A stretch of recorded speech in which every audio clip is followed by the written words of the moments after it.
Hello दोस्तों, नमस्कार। स्वागत है आप सभी का। मैं हूं सुशील कुमार गुप्ता और आप सभी देख रहे हैं हमारा यूट्यूब चैनल नॉलेज बूस्टिंग। देखिए दोस्तों, आज के इस वीडियो में हम बात करेंगे वो टॉप 10 स्किल्स कौन कौन सी हैं जिससे कि एक प्रोडक्शन इंजीनियर को अच्छे से ज़रूर पता होनी चाहिए ताकि वो उस डिपार्टमेंट में बेहतर कर पाए और अच्छे ढंग से डिपार्टमेंट को चला पाए और अच्छे ढंग से जो है क्वालिटी प्रोडक्ट को वो मैन्युफैक्चर कर पाए। तो ऐसे हम जो है 10 स्किल्स के बारे में बात करेंगे इस वीडियो के माध्यम से। वैसे तो बहुत सारी स्किल्स हैं जो एक प्रोडक्शन इंजीनियर को आनी चाहिए, बट हमने उसमें से जो सबसे इम्पोर्टेंट स्किल्स हैं उनके बारे में हम इस वीडियो में बात करेंगे। तो आइए हम लोग वीडियो की शुरुआत करें। देखिए दोस्तों, हम सबसे पहले बात करेंगे लीन मैन्युफैक्चरिंग के बारे में। देखिए फ्रेंड्स, जो एक प्रोडक्शन इंजीनियर है उसको लीन मैन्युफैक्चरिंग के बारे में अच्छे से पता होना चाहिए। लीन मैन्युफैक्चरिंग उस कॉन्सेप्ट को कहते हैं जिसमें हम मिनिमम वेस्ट जनरेट किए और मिनिमम कॉस्ट में क्वालिटी प्रोडक्ट जो है बनाते हैं, उसको जो है लीन मैन्युफैक्चरिंग कॉन्सेप्ट के तहत ये सारी चीज़ें आती हैं। ठीक है, अब हम बात करेंगे दूसरे नंबर पर जो है प्रोसेस कंट्रोल के बारे में। देखिए दोस्तों, जब भी कोई जॉब किसी मशीन पे मैन्युफैक्चर हो रहा है, चाहे वो प्रोसेस लाइन हो या फिर सेपरेटली इंडिविजुअली किसी मशीन्स पे उसका ऑपरेशंस हो रहा हो, तो वो जो भी जॉब आता है उसका एक प्रोसेस होता है, उसका एक रूट कार्ड होता है कि वो उस पर जितने भी ऑपरेशंस होने हैं वो स्टेप बाय स्टेप किन किन मशीनों से होके गुजरेगा।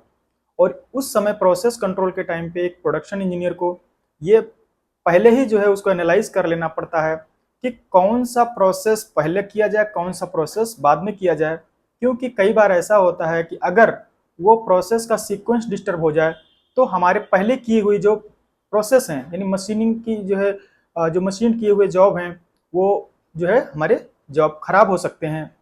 इसलिए जो ये प्रोसेस है किसी भी चीज़ के मैन्युफैक्चरिंग का, वो एक सीक्वेंस में होना चाहिए। तो ये सारी चीज़ें जो है उसको डिसाइड करना एक प्रोडक्शन इंजीनियर का रोल होता है। साथ साथ उसकी क्वालिटी को भी इंश्योर करना ये भी एक प्रोडक्शन इंजीनियर का रोल होता है। ये बहुत ही जो है ब्रॉड सब्जेक्ट हो जाता है और ये चीज़ें कई बार जो है एक्सपीरियंस से चीज़ें जो है बेटर अंडरस्टैंडिंग होती जाती हैं और कई चीज़ें जो है ये अपने कॉमन सेंस से भी इसको बहुत सारी चीज़ें इसमें सुधारी जा सकती हैं।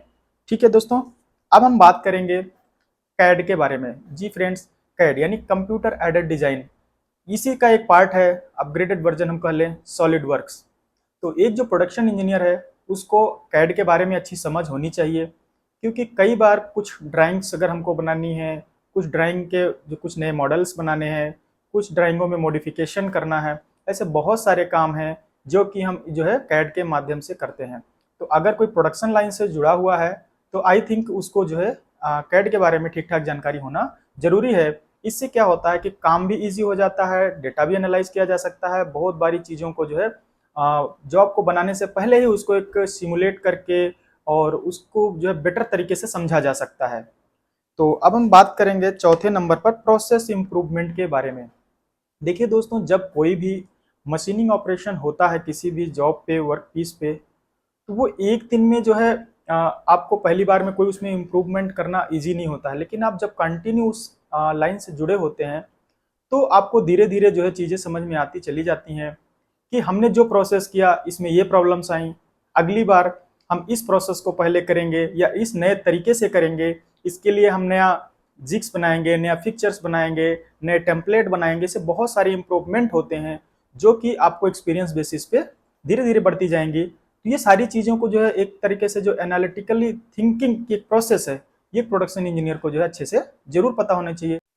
अब हम उसके बाद बात करते हैं रूट काज एनालिसिस के बारे में। देखिए दोस्तों, मैं अक्सर जो है देखता हूँ कि कई बार जो है बहुत सारे ऐसे हमारे फिनिश्ड जो जॉब होते हैं तो फाइनल स्टेज में कई बार उनमें बहुत सारी प्रॉब्लम्स आ जाती हैं, कहीं लाइनिंग आ जाती हैं, कहीं उसमें फिनिशिंग नहीं आती है, कई बार उसमें बहुत सारे कुछ चीज़ें डायमेंशन डिस्टर्ब हो जाते हैं। ये चीज़ें अगर जब फाइनल स्टेज में होती हैं तो बहुत ज़्यादा लॉस होता है।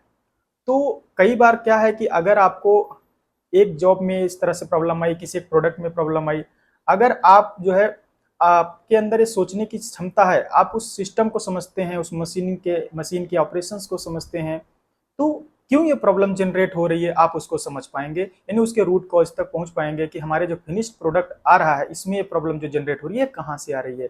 तो इसलिए रूट कॉज एनालिसिस करना भी अपने आप में एक बहुत बड़ी स्किल है, जो कि एक प्रोडक्शन इंजीनियर को जो है इसकी समझ होनी चाहिए। ठीक है, अब हम बात करेंगे कम्युनिकेशन स्किल्स के बारे में। देखिए दोस्तों, ये सबसे जो है इम्पॉर्टेंट स्किल है, क्योंकि आप एक टीम लीडर होते हैं या फिर आप एक जो है मैनेजर के तौर पे काम कर रहे होते हैं, या फिर जो भी हो, आप एक लोगों को रिप्रेजेंट कर रहे होते हैं, लोगों के साथ काम कर रहे होते हैं। तो अगर आपकी कम्युनिकेशन स्किल्स जो है इफेक्टिव नहीं है, अच्छी नहीं है, तो चीज़ें बिगड़ जाती हैं। कई बार जो है हम जो मैसेज जो है डिलीवर करना है अपने जो है मशीन ऑपरेटर्स को, अपने सबॉर्डिनेट को, या अपने जो है हायरार्की में अपने टॉप मैनेजमेंट को, अगर आपकी कम्युनिकेशन स्किल जो है वहाँ पे अगर पुअर पड़ती है, तो कई बार उसका आपको खामियाजा भी भुगतना पड़ सकता है। क्योंकि एक अगर मिस कम्युनिकेशन की वजह से आपके जो है जो जॉब हैं वो भी खराब हो सकते हैं, प्रोडक्ट खराब हो सकते हैं, तो इससे बहुत सारी प्रॉब्लम आपको हो सकती है। ये भी स्किल जो है, एक अच्छी स्किल जो है आपके अंदर डेवलप होनी चाहिए। ठीक है, अब हम बात करते हैं क्वालिटी कंट्रोल की। देखिए दोस्तों, अल्टीमेटली हमारा यही मोटो होता है कि जब हम जो भी प्रोडक्ट प्रोड्यूस कर रहे हैं, बना रहे हैं, तो वो क्वालिटी प्रोडक्ट हो, यानी जैसा कि हमने प्लानिंग किया है वैसा ही वो प्रोडक्ट होना चाहिए, क्वालिटी वाइज, फिनिशिंग वाइज, और जो कस्टमर की डिमांड है उसके एज पर डिमांड होनी चाहिए। तो ये सारी चीज़ें जो है क्वालिटी कंट्रोल जो है, ये कब संभव होगा, जब आपको प्रोसेस की समझ होगी, और जब आपकी जो है स्टेप बाय स्टेप जो है सारी चीज़ों को आप समझ पाएंगे, मशीनिंग ऑपरेशंस की समझ होगी, तभी आप चीज़ों को जो है प्रोसेस के दौरान ही, ऑपरेशंस के दौरान ही इसको जो है कंट्रोल कर पाएंगे। अगर अदरवाइज जो है बाद में अगर आपको चीज़ें पता चल रही हैं, तब तक तो आपका जो है काफ़ी नुकसान हो चुका होता है। ठीक है दोस्तों, तो ये भी एक तरह की एक बेहतरीन स्किल है, और जो कई बार लोग बोलते हैं कि मैं एक ही दिन में ऐसा सीख जाऊँ, ऐसा नहीं। ये सब चीज़ें क्या एक्सपीरियंस बेस होती हैं, कुछ चीज़ें आप थ्योरेटिकली होती हैं, लेकिन कुछ चीज़ें जो है प्रैक्टिकली होती हैं। टाइम पीरियड के साथ में आपको उसकी समझ बढ़ती ही जाती है, इसीलिए इस फील्ड में जो है आपकी वैल्यू भी बढ़ती जाती है।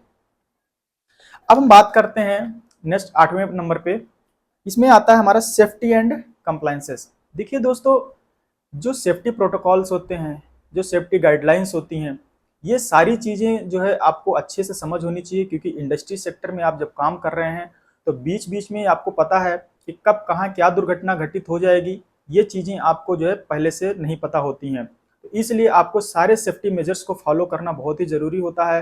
बीच बीच में आपको इमरजेंसी जो एक डिमॉन्स्ट्रेशंस होते हैं उनको भी करते रहना चाहिए, और जिसकी वजह से क्या होता है कि अगर ये सारे डेमो वगैरह जो करते हैं हम, इसका फायदा ये होता है कि इन केस अगर वाकई में ऐसी सिचुएशन क्रिएट हो गई, तो हम उससे कैसे जो है कम आउट होंगे। ठीक है, तो ये सारी बहुत सारी चीजें हैं जिसको जो है आपको पता होनी चाहिए सेफ्टी से रिलेटेड। ठीक है, अब उसके बाद में आता है सप्लाई चेन मैनेजमेंट। ठीक है friends, supply chain management most important skill कहेंगे हम इसको। क्यों कहेंगे, क्योंकि आप एक प्रोडक्शन इंजीनियर हैं, और अगर आपको जो भी मशीनों पे आप प्रोडक्ट बना रहे हैं उसके लिए क्या रॉ मटेरियल चाहिए, कितनी इन्वेंट्री मेंटेन करना है, अगर ये सारी चीज़ें, और कहाँ से आप चीज़ों के मतलब रॉ मटेरियल कहाँ से आ रहा है, कहाँ प्रोसेस हो रहा है स्टेप बाइज, कहाँ हमको इसको जो है बाद में इसको फाइनली इसको डिलीवर करना है, अगर आप इस चेन को मेंटेन नहीं कर पाए तो समझ लीजिए कि आप टोटली फेल हो जाएंगे। मान लीजिए हमको कस्टमर को कुछ एक सर्टेन पीरियड के बाद में कुछ प्रोडक्ट डिलीवर करना है, लेकिन हमारे पास में रॉ मटेरियल ही नहीं आया, अब आप क्या करेंगे। तो ऐसी कंडीशन में आपको जो है टाइम टू टाइम चीज़ों को, इन्वेंट्री को अपना जो है उसको आप देखते रहिए, मतलब उसको कितनी हमारे पास इन्वेंट्री है, कितना यूज हो गया है, नहीं है तो हम उसको और रॉ मटेरियल को इंडेंट करके मंगाएंगे। ऐसे बहुत सारे जो है प्रोसेस, ताकि हमारा जो फर्दर प्रोसेस है, कई बार टूलिंग का प्रॉब्लम हो सकता है, अब पता चला कि आपने जो है ध्यान नहीं दे रहे हैं और आपके जो है टूल शॉर्ट पड़ जा रहे हैं, ऐसे बहुत सारी इशू हो सकते हैं। तो ये एक सप्लाई चेन है, किसी प्रोसेस को जो है परफॉर्म करने के लिए उसमें क्या क्या चीज़ें लगेंगी, कहाँ मैन पावर रिसोर्सेज की जरूरत पड़ेगी, कहाँ पे टूल्स की जरूरत पड़ेगी, कहाँ पे जो है और भी दूसरे जो है टेक्निकल सपोर्ट की जरूरत पड़ेगी, कहाँ जो है कुछ और एक्स्ट्रा आपको ड्राइंग की सपोर्ट की जरूरत पड़ेगी। ये सारी चीज़ें सप्लाई चेन का ही हिस्सा होती हैं, तो इसके बारे में आपको अच्छी समझ होनी चाहिए, अदरवाइज आप जो है बहुत ज़्यादा परेशान हो जाएंगे। ठीक है, और सबसे लास्ट में बात करूंगा मैं कॉस्ट एनालिसिस की। देखिए दोस्तों, अल्टीमेटली कंपनी का एक ही मोटो होता है कि वो प्रोडक्ट बनाए और प्रॉफिट कमाए, और प्रॉफिट तभी कमा सकता है जब आप जो है एकदम ऐसे मतलब एक मिनिमम कॉस्ट पे और बेहतरीन प्रोडक्ट बनाएं, ज़्यादा से ज़्यादा जो है कोशिश करें कि मिनिमम वेस्ट जनरेट हो, तभी आप जो है मैक्सिमम प्रॉफिट ले सकते हैं। तो इसीलिए कॉस्ट को एनालाइज करना बहुत ही ज़रूरी होता है, एक डेटा एनालिसिस है, ठीक है। और ये आपको जो है कैसे समझ में आएगा, जब आपको पूरा प्रोसेस पता होगा, आपको हर चीज़ की जो है कॉस्ट की जो है इवेल्युएशन आता होगा, कैसे कॉस्ट निकाला जाता है, उसमें क्या क्या रॉ मटेरियल लग रहे हैं, कितने लग रहे हैं, वो एक तरह से कंप्लीट एक कैलकुलेशन है।